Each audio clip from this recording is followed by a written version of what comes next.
Hey, welcome back, beautiful soul family. So this is going to the day after. This is giving more information as to why God is against the holiday. Any holiday that is not of God, okay? And so what's so interesting is in reading Acts, all right, in reading Acts chapter 7, and sorry for the background noise, but in reference to Acts chapter 7, let's read verse 39. Our ancestors were unwilling to obey him. Instead, they pushed him aside and in their hearts turned back to Egypt. Now, the thing about it is that as I'm doing my research, of course, building my relationship with God. And as I wrote here, God told me to write this. God gave them up to worship stars in heaven, as it is written in the books of prophets. Now, before that, here it says, our ancestors were unwilling to obey him. Instead, they pushed him aside and in their hearts turned back to Egypt. So the thing about it is that, God is so marvelous, okay? The thing is that God provided a way of escape. But as mentioned in another video, some of them stayed. Now you may say, well, how could some of them stay? You weren't there. But the truth is that really I'm in agreement with the Holy Spirit, okay? And the thing about it is that even though you can move forward, but some of you is still caught up in the past, okay? And so the same thing happened to Lot's wife, where in the Bible it shows that the angel took them out, but they were supposed to go the rest of the way. And in the midst of as they were in the midst of going the rest of the way, Lot's wife turned back. It is not the fact that Lot's wife turned back and they were still in Sodom and Gomorrah. Actually, let's hold on. Genesis chapter 19. Yes, Genesis chapter 19. Here it shows in verse 16, because he went and spoke to his sons-in-law. They were going to be his sons-in-law. And they pretty much laughed at him. And so in verse 16 it says, and while he lingered, the men laid hold upon his hand, and upon the hand of his wife, and upon the hand of his 2 daughters, the Lord being merciful unto him. And they brought him forth, and set him without the city. And it came to pass, when they had brought them forth abroad, that he said, escape for thy life. Look not behind thee, neither stay thou in all the plain. Escape to the mountain, lest thou be consumed. And Lot said unto them, O not so, my Lord. Behold, now thy servant hath found grace in thy sight, and thou hast magnified thy mercy, which thou hast showed unto me in saving my life. And I cannot escape to the mountain, lest some evil take me, and I die. Behold, now this city is near to flee unto, and it is little one. Oh, let me escape thither. Is it not a little one? And my soul shall live. And he said unto him, see, I have accepted thee concerning this thing also, that I will not overthrow this city for which thou hast spoken. Haste thee, escape thither, for I cannot do anything till thou be come thither. Therefore the name of the city was called Zoar. Okay. The sun was risen upon the earth when Lot entered into Zoar. Then the Lord rained upon Sodom and Gomorrah brimstone and fire from the Lord out of heaven. And he overthrew those cities and all the plain and all the inhabitants of the cities and that which grew upon the ground. But his wife looked back from behind him, and she became a pillar of salt. So see, they were already one taken out. The angel grabbed their hands and took them out of Sodom and Gomorrah, okay? And then he told them to escape to the mountains. And then Lot was still in his settling mentality, and he said, please, to the small town called Zoar. Now, as they went there, the sun had risen, okay, and they were in Zoar, but she still turned back. So it goes to show that you can be in a new place, but your mind, you can be still back in the past. And so that's what, because I had, there are times where I will definitely listen to the messages, and it was, I stated that some of the Israelites were still there. A person can leave, but a major part of you can still be in the past. And the thing about it is that is what Lot's wife went through, and that is what some of the Israelites were going through. That even though they were given safety and a way of escape to go to not be slaves anymore, they were still in the past. Okay, so here it says that captured and enslaved mentality. So the thing about it is that Daniel in chapter 1 verse 8, even though they were captured, their mind and their heart was not enslaved. You see the difference? In Daniel proposed, and it's in the King James Version that it says it, that Daniel proposed in his heart that he will not defile himself. And the thing about it is that in Acts chapter 7 verse 39, it says that in their hearts they turned back. So it says a lot, beautiful soul family, because it's like, okay, I was grown up this way. I followed these customs and ... you fill in the blank. But what is going on in the midst of your heart? What's so interesting is, as I said, that God was telling me, in the midst of your heart is the secret place, but that place is not a secret to God Almighty. So let's continue forth. Acts chapter 7, and I'm going to get back there, but let me go here. In Acts chapter 7, this is where they have spoken against Stephen, okay, because they were jealous. So they spoke against Stephen, and Stephen was, giving a sermon, really sharing his testimony. And so here, let's go back and read it over to refresh ourselves in verse 39 of chapter 7 in Acts. And it says, our ancestors were unwilling to obey him.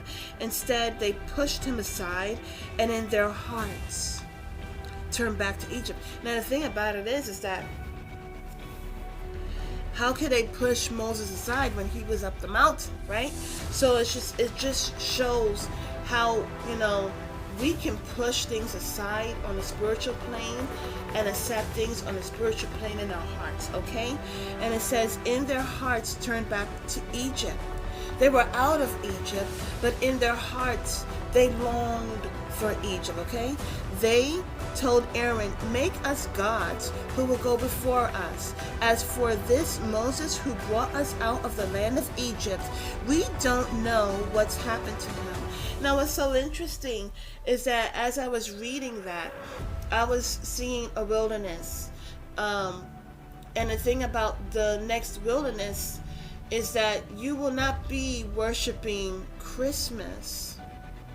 This is of the world, okay? Make us gods who will go before us. As for this Moses who brought us out of the land of Egypt, we don't know what happened to him. Verse 41, they even made a calf in those days, offered sacrifice to the idol, and were celebrating what their hands had made. God turned away and gave them up to worship the stars of heaven, as it is written in the book of prophets. So I said, okay, written in the book of prophets, well, let's find out. And sure enough, as brought out in Psalm chapter 81, verses 11 and 12, it talks about how God gave them up because they would not listen. So as we continue forth, in the latter part of 42, it says, House of Israel, did you bring me offerings and sacrifices for 40 years in the wilderness? 43, you took up the tent of Moloch and the star of your god Rephan, the images that you made to worship. So I will send you into exile beyond Babylon. Now, what's so interesting, beautiful soul family, to a more dimmer degree, is that this is happening this very day. In a very, very, very beginning, where I really didn't have a YouTube channel and I really didn't know about all that I'm doing today. And when I say today, I mean this year, last year, my journey. And God was showing me that there are people, now this is when I was still going to church, I think this is in Florida that God has showed me this, that there will be people who will send, it's like, okay, so it's like the wheat and the weeds. And in one stage, they both look alike, okay? But God told them, the angels, that they have to continue to grow so that we can see what is wheat and what is weeds. And God was telling me many years ago that there are people that will set up, they will be in the church. And on the outside, they look like they're just like you and me, children of God, right? But the thing about it is that they weren't. This definitely was in Florida that God told me this. And so the thing about it is, as I read here, we see the house of Israel, right? So the house of Israel, the house of God, is a church, right? And so in the church, there are people who look like they're children of God, but they're really setting up tents, okay? And here, it just brought me back to that memory. House of Israel, did you bring me offerings and sacrifices for 40 years in the wilderness? That is where we go to bring forth sacrifices and offerings and praise to God Almighty, right? And then it says, you took up the tent of Moloch. So here we see how the tent of Moloch is different customs in worshiping Moloch, okay? And so they as they erected it up by taking their gold and throwing it and creating this calf, it's the same thing that is going on today. In the midst of the church, Christmas, absolutely to its roots, have nothing to do with Jesus the Christ. Okay? And the thing about it is that, but they set that tent up in the midst of the church. And it became a custom that they followed for generations after generations. But if you read further in the Bible, you will come to understand that this was the very thing that brought them into exile beyond Babylon. Now, you may say America, right? But how does God see it? God sees it as Babylon. God sees the ways of Babylon as also the times of Sodom and Gomorrah. And really, as brought in Revelation, it says Sodom and Egypt, and as the days of Noah. Okay? And so it's just showing, it's really, I mean, bits and pieces coming together. If you connect the pieces, you will see that Babylon is America, and is taking of the energy of Sodom and Egypt as in the days of Noah. Okay? And so the thing about it is that we really have to get into our Bible. You know, make the truth your own.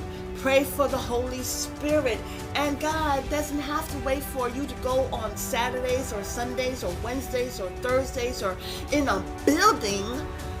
He would just give it to you right there and then. I mean, so this is further explanation, and let's continue to read. So then it says in verse 43, You took up the tent of Moloch and the star of your god Rephan. Now in some places it says Remphan, Remphan, and in the Bible here it says Rephan, just in case you want to go ahead and do your own research. And so the thing about it is that how is that so? Well, the three wise men, they claimed that they saw the Star of David. They were the wise men that came from different countries, but they were focusing on the stars in the heavenly realm to come to find Jesus, okay? And so the thing about it is that the Star of Rephan, they stated that this Star of Rephan is the Star of David, but it is not. It is not, and these pictures that I'm putting up is showing you, and even different areas in which you have seen it.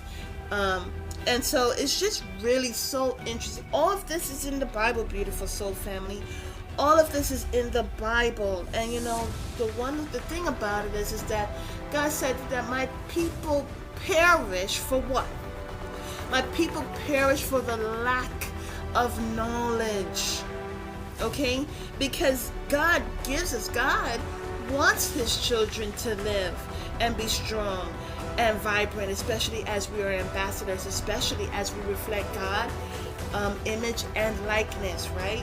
So there's no way that God would want us to not have this knowledge. Again, that was one of the lies that Satan told the woman Eve, okay? And so, you know, the truth shall make you free. The truth shall make you free from exile. The truth shall make you free from lies. And, you know, this is all about accountability. What are you going to say when you're in front of God Almighty and he says, why did you celebrate Christmas when I have given you the information in the Bible? You know? And so I think I am pretty much done until God gives me further information. But this is why, you know, it's like this is brought out in reference to my other video that is up by now, and it's talking about virginity. You know, in most families, or I don't want to say in most families because I don't know, but the thing about it is as you see how different things are taking place, you have to ask yourself, are families talking about how the purity of virginity is sacred? You know, you are having something of great value and it is greatly sacred. And then sometimes people that don't talk about it, it gets overlooked. And then the thing about it is the more they push immorality, you know, different things that are abominable in the eyes of God, the more you see that, the more that gets planted into your subconscious to where you say virginity, this is a baggage, you know? And the same thing about the Bible. It's like when you overlook the Bible and you only go to the Bible when the pastor says read this scripture or read that scripture, and you don't make the truth your own, as if your salvation, the salvation that is for you, is something that you can see from afar. It's time for us to take it in our hands and say, this salvation is mine, hallelujah. And I'm going to read the Bible, and the truth shall make me free.